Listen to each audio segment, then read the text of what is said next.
माइकको खाँचो कसलाई नपर्ला, सबैजना जति पनि भिडियो क्रिएटर हुनुहुन्छ अथवा कन्टेन्ट क्रिएटर हुनुहुन्छ उहाँहरूको लागि चाहिँ माइक्रोफोन एकदमै जरुरी छ र प्लगिङ गर्नको लागि त चोन अझ धेरै राम्रो माइक्रोफोन चाहिन्छ र माइक्रोफोन मैले पनि हाल युज गरिरहेको छु। यहाँ देख्न सक्नुहुन्छ यहाँनिर बत्ती पनि ब्लिङ्क गरिरहेको छ।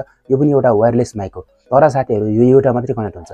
आज म तपाईहरुलाई देखाउन गइरहेको दुईवटा वायरलेस माइक, यानी कि एउटा एडाप्टरको सहायताले तपाईहरुले दुईवटा माइक्रोफोन युज गर्न सक्नुहुन्छ। यसको मतलब तपाईहरु इन्टरभ्यूको भिडियो बनाउनुहुन्छ भने त्यो one of the best video हुनेवाला छ।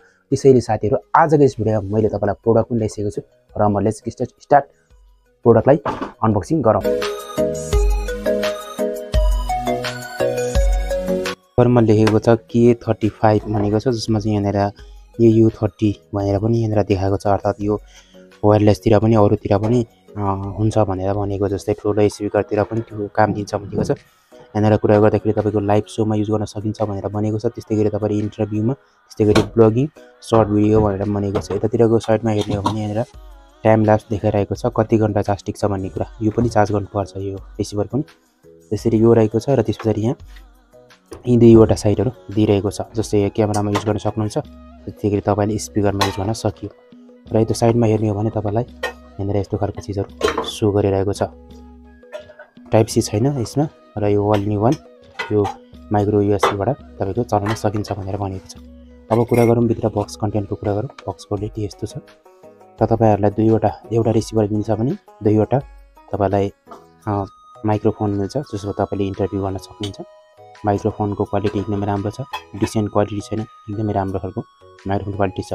जुन पिक्चरमा देखाएको थियो त्यो भन्दा चाहिँ अलिकति अलग क्वालिटीको आयो। रिसिभरको हामी पन्नी हटाउँदै छौं ताकि अझ धेरै राम्रो देखोस्। र अब यसलाई पनि यहाँबाट हटाइदिउँ। यहाँनिर एउटा ब्लुम आएको छ, चाहिँ ब्लुमलाई प्रेस गरौँ, यो ब्लिङ हुन थाल्छ। सो के यसको मतलब यो चाहिँ डिभाइसमा लगाउन जरुरी छ। र हामी यहाँ माइकलाई पनि निकालौँ। सो यसलाई पनि हामी अनबक्स गरिदिउँ र यो पोन्स नोइज क्यान्सलेसन यसले गर्छ, यसलाई पनि हामी लगाइदिउँ र यहाँनिर अन गरिदिउँ। ओके, सो मतलब यो कनेक्ट भयो, यही कनेक्ट भयो।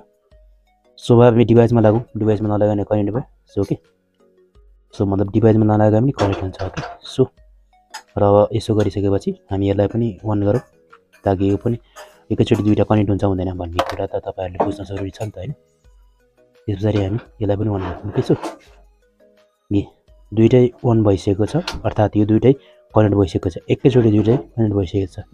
मतलब हामीले बुझ्नुपर्ने कुरा चाहिँ यो हामी इन्टरभ्यूको लागि युज गर्न सक्छौं। जस्तै अब तपाई यो युज गर्दै हुनुहुन्छ र अर्को इन्टरभ्यु लिने मान्छेलाई यो युज गर्न दिनुभयो, दुईटै सहायताले तपाईले दुईजनालाई एकैचोटि तपाईले कनेक्ट गरेर युज गर्न सकियो है।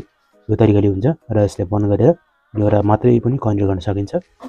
यहाँनिर कुरा गर्नु पर्दाखेरि यो टाइप सी लागेर चार्ज हुन्छ र यो रिसिभरको कुरा गर्नु पर्दाखेरि रिसिभरमा पनि तपाईले टाइप सी नै लगाएर चार्ज गर्नुपर्ने हुन्छ। यहाँ देख्न सक्नुहुन्छ, मनिटर गर्नुस्, यहाँ बत्ती ब्लिङ गर्छ र अब यसलाई यहाँनिर अन गरिदिउँ र अब यहाँनिर यसलाई पनि यसरी अन गरिदिउँ। अब यो यहाँनिर काम गर्न सुरु गर्यो र हामीले यहाँबाट रेकर्ड पनि गर्न सक्छौं र आवाजको क्वालिटी म तपाईलाई टेस्ट गरेर देखाउँछु। अब साथीहरु मैले यहाँ रेकर्ड खोलिसकेको छु, अर्थात् रेकर्डिङ स्टार्ट गरिसकेको छु र रेकर्ड स्टार्ट गर्नको लागि यहाँ मैले कनेक्ट गरेको छु। यहाँ मेरो हातमा एउटा माइक्रोफोन छ र म तपाईलाई यहाँनिर बोलेर के देखाउँछु। जस्तै यहाँनिर देख्न सक्नुहुन्छ, यहाँनिर छ र म बोल्न गइरहेको छु। हेलो नमस्ते साथीहरु, स्वागत छ तपाईहरुलाई आजको यस भिडियोमा। र भिडियोको यस्तोमा छु म सिरिङ र तपाईहरुले हेर्दै हुन्छ टेक्निकल सिरिङ युट्युब च्यानल। आउनुस् साथीहरु, आज पनि के नयाँ अन्य अरु कुराहरु सिकौं।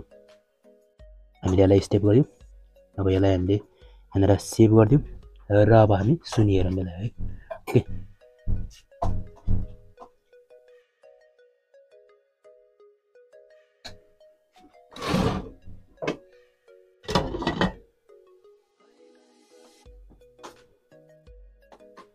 सो मैले यो साउन्ड किन आने भन्ने कुरा मलाई थाहा भयो, किनभने यो इयरफोन लगाइरहेको छ र यसलाई हामी सिम्पली निकाल्दियौँ ताकि अब आवाज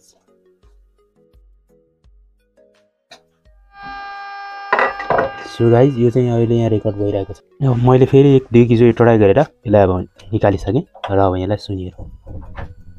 सो सरी, रेकर्ड भयो, यसलाई डिलिट गरिदिउँ र म यहाँ रहेको फाइललाई यो भर्खरै रेकर्ड गरेँ। ओ भाइ हो, अचम्म भयो। यो चाहिँ फोनमा टेस्ट गर्दाखेरि चाहिँ मलाई एउटा प्रब्लम देखायो त्यो प्रब्लम हो, यसको साउन्ड नै रेकर्ड भइरहेको छैन। किन म तपाईँलाई अब देखाउँछु है त।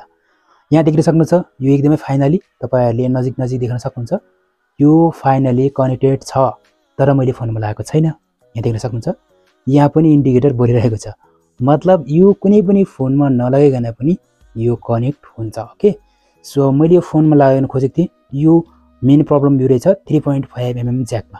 जस्तो देख्न सक्नुहुन्छ यो 3.5 mm ज्याकमा 3टा लाइन छ, देख्न सक्नुहुन्छ। अलि नजिक आयो भने 3टा लाइन छ। यो 3टा लाइन घिस्रिँदै गएपछि यसले काम गर्न छोड्छ।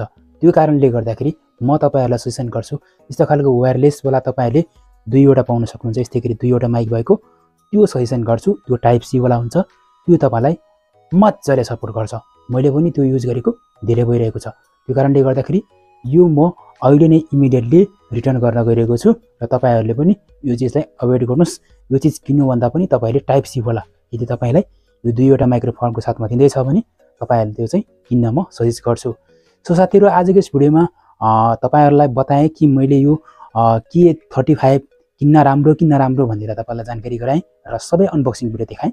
सो डेफिनेटली भिडियोलाई लाइक गर्नुहोस्, त्यस्तै गरी च्यानललाई सब्स्क्राइब गर्नुहोस् न, डेफिनेटली च्यानललाई सब्स्क्राइब गरिराख्नुहोस्, किनभने यहाँ यस्तै खालको ट्याग रिलेटेड भिडियोहरु तपाईहरुले हेर्न पाउनुहुन्छ र how to make money in online कहाँ पाउँछ, यहाँ नै पाउँछ। त्यसैले सब्स्क्राइब गर्न नबिर्सिनु। आज भने यति नै। हस्त, नमस्ते, जय देश, जय नेपाल।